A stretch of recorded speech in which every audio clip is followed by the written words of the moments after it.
aming pumunting kontribusyon para sa ating bayan, ang libreng pagsuporta kay Duterte. Gusto na ba ng t-shirt? Okay.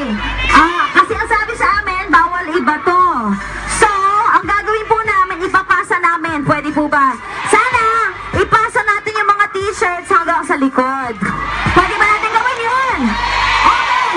Teka lang po muna. Bago muna natin ibigay yung mga t-shirts, mamaya-maya daw po. Ayan, akit muna tayo dito. Pero salamat sa ating mga girls. Ayan, dyan lang po kayo dahil ibibigay po namin yung mga t-shirts sa inyo.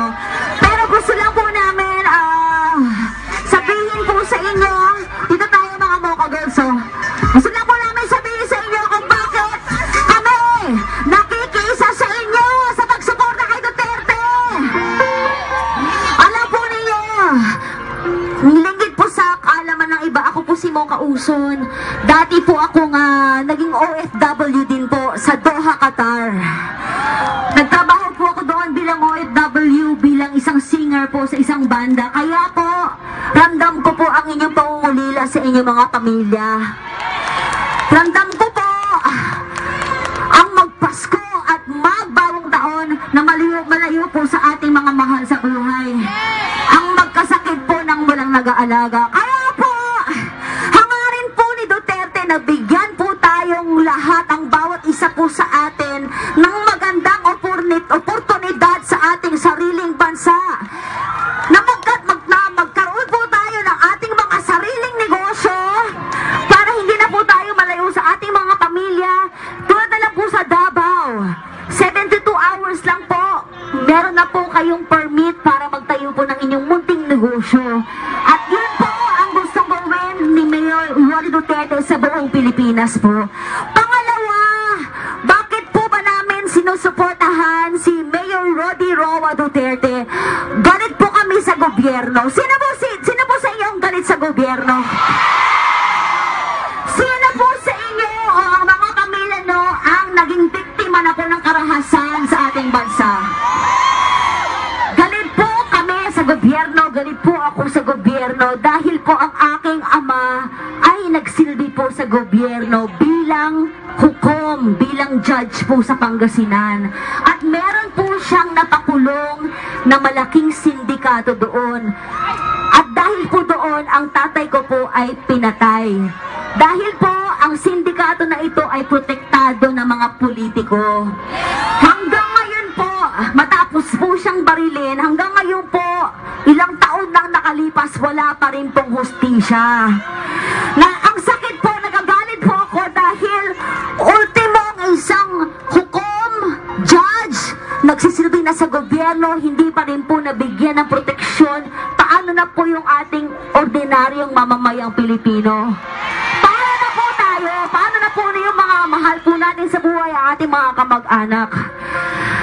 Alam po ninyo, kayo po ang tunay na bayani, ang bawat isa po sa inyo. Andito po kami dahil kayo po ang aming inspirasyon. Dahil kayo po ay sanay magsakripisyo para po sa inyong mga mahal sa buhay. Habang kayo po dito ay nagtatrabaho, nagsasakripisyo, naghihirap, nakakalungkot po ng ating gobyerno, ay ninanakawan po ang ating bansa. Sa mga kurakot po ng mga politiko, sino po ba? Ituro niya na.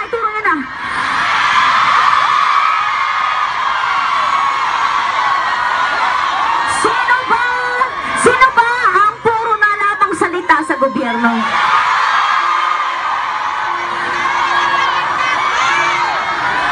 Sino po ba ang nagpapanggap na marunong?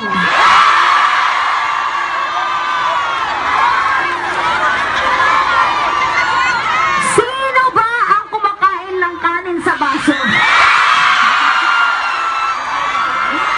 Pero alam ko rin yung wala akong biro pero ito po yun, kung gusto po nating ipagpatuloy ang korupsyon at pagnanakaw at katiwalaan sa gobyerno, wag na lang po nating iboto si Duterte. Sabi po ni Binay, siya raw po ang nagpayaman sa Makati. Naniniwala po ba kayo doon? Ang nagpayaman po sa Makati, yung mga businessman po doon, mga Ayala, noong 1840s pa po. Anong ginawa po ni Binay sa Makati? Ginatasan po niya ang Makati. Saan po kayo nakakita ng City Hall na mas mahal pa ang building kesa sa mga building po natin dito sa Hong Kong? Saan kayo nakakita na City Hall na mas mahal pa kesa sa mga building ng London at iba pang bansa? Parking space, milyones. Ultimong banyo, ilang daang libo po ang ginastos. Doon po napunta ang pera po ng bayan. Paano naman po si Madam Grace po? Maganda siya, diba? Maganda siya. Pero hindi po natin kailangan ng magandang presidente. Anong kailangan natin? Yung mata!